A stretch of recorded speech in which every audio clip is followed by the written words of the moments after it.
Hello, मैं महफूज आलम आप सबका स्वागत करता हूं अपने यूट्यूब चैनल A1 एकेडमी पे। अभी हम लोग पढ़ने वाले हैं Bihar board class 10th math. पहला जो चैप्टर है वास्तविक संख्या, उस वास्तविक संख्या से पूछे गए प्रीवियस ईयर क्वेश्चन से टाइप वाइज क्वेश्चन लाए हैं और बहुत इंपॉर्टेंट क्वेश्चन है। बोर्ड पे ध्यान देखिए, बोर्ड पे ध्यान दीजिए और ध्यान से सुनिए, ध्यान से देखिए। कह रहा है कि किसी पूर्णांक p के लिए प्रत्येक सम पूर्णांक का रूप है। सबसे पहले पूर्णांक संख्या समझते हैं ना, ऋणात्मक संख्या और शून्य और धनात्मक संख्या को पूर्णांक बोलते हैं। पूर्णांक में बटा वाला संख्या नहीं आता, दशमलव वाला संख्या नहीं आता। तो कह रहा है पूर्णांक p के लिए प्रत्येक सम संख्या होगा। सम संख्या किसे कहते हैं? वैसी संख्या जिसका मल्टीपल 2 हो, जिसका मल्टीपल क्या हो? 2 हो। तो देखते हैं, ये 2 का मल्टीपल लेकिन +1 है और +1 होगा तो ये नहीं होगा। यहाँ पे देखिए p +1 है, ये भी नहीं होगा क्योंकि सम संख्या बताना है। यहाँ पे p है तो p पूर्णांक है, तो पूर्णांक तो 1 भी हो सकता है, 2 भी हो सकता है, 3 भी हो सकता है। तो ये सम होगा नहीं। और ये देखिए 2p है, यही सम होगा। क्या है? क्योंकि पूर्णांक में 1 होगा तो 1 दूना 2, अगर पूर्णांक 2 होगा तो 2 दूना 4 सम आ रहा है, 3 होगा तो 3 दूना 6 सम आ रहा है। तो हमेशा क्या हो जाएगा? 2p हो जाएगा। तो आपका ऑप्शन डी सही है। आइए दूसरा क्वेश्चन देखते हैं। दूसरा क्वेश्चन है किसी पूर्णांक m के लिए सम संख्या का रूप है। किसी पूर्णांक m के लिए सम संख्या का क्वेश्चन देखिए।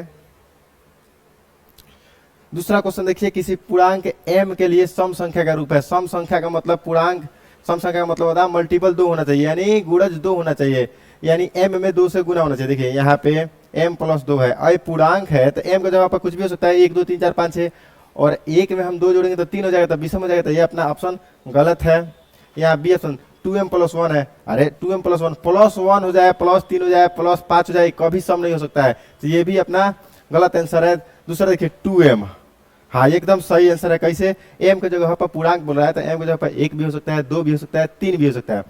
तो यहाँ पे 1 में 2 से गुना करें तो भी 2 होगा, 2 में 2 से गुना करें तो भी 4, यानी 2 से कट जाएगा, 3 में 2 से गुना करेंगे तो 6, वो भी 2 से कट जाएगा। इसका मतलब अपना ऑप्शन सी सही है। और m - 1 है, -1 + 1 कभी सम नहीं हो सकता है। ठीक है, आते हैं अगले क्वेश्चन पे। अगला क्वेश्चन देखते हैं। यदि q एक धनात्मक पूर्णांक है तो निम्नलिखित में से कौन धनात्मक विषम पूर्णांक नहीं है? विषम पूर्णांक नहीं है, इसका मतलब सम पूर्णांक है। तो कहने का मतलब वही है ना, +1 दिखेगा ना तो मान दीजिएगा नहीं है, +3 नहीं है, +7 नहीं है, +4 यही होगा। अगर विषम नहीं है इसका मतलब सम है, और सम का मतलब सम ऐड होना चाहिए। कब? जब इस q में सम का मल्टीपल हो। अगर यहाँ पे सम नहीं रहता, जैसे 8 सम संख्या नहीं रहता, तो ऑप्शन नहीं रहता। बहुत बहुत धन्यवाद।